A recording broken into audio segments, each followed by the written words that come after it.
بسم اللہ الرحمن الرحیم۔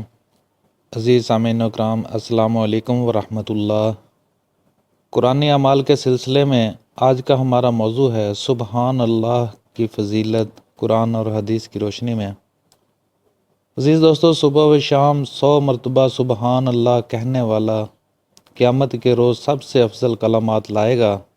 چنانچہ حضرت ابو ہریرہ رضی اللہ تعالیٰ عنہ کی روایت میں ہے کہ رسول اللہ صلی اللہ علیہ وسلم نے فرمایا، جس نے صبح کے وقت اور شام کے وقت 100 مرتبہ سبحان اللہ و بحمدہ ہی کہا تو قیامت کے دن کوئی بھی اس سے افضل کلمات نہیں لائے گا سوائے اس کے جس نے اس کی مثل اور اس سے زیادہ کلمات کہے۔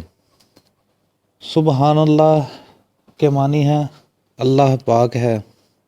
سبحان اللہ کے ذریعے سمندر کی جھاگ کے برابر گناہ معاف ہو جاتے ہیں۔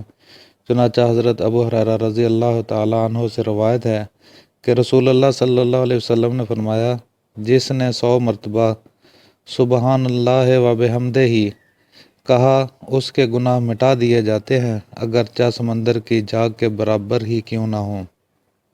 سبحان اللہ کہنے سے جنت میں ایک درخت لگ جاتا ہے۔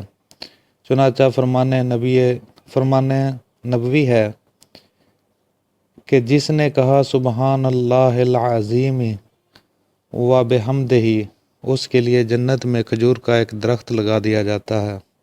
باقی رہنے والے اچھے کلمات میں سبحان اللہ بھی شامل ہے، جیسا کہ حضرت ابو سعید خضری رضی اللہ تعالیٰ عنہ کی روایت ہے کہ رسول اللہ صلی اللہ علیہ وسلم نے فرمایا، باقی رہنے والے اچھے کلمات یہ ہیں لا الہ الا اللہ اور سبحان اللہ۔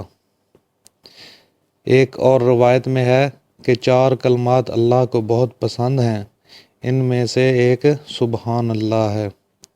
عزیز سامعین اکرام، اس برکت بھرے ورد کے بارے میں اپنے عزیز ساتھیوں کو ضرور ہماری یہ معلومات شیئر کیجیے، ہمارے اس ویڈیو کو لائک کیجیے اور مزید اپڈیٹس کے لیے ہمارے چینل کو سبسکرائب کیجیے۔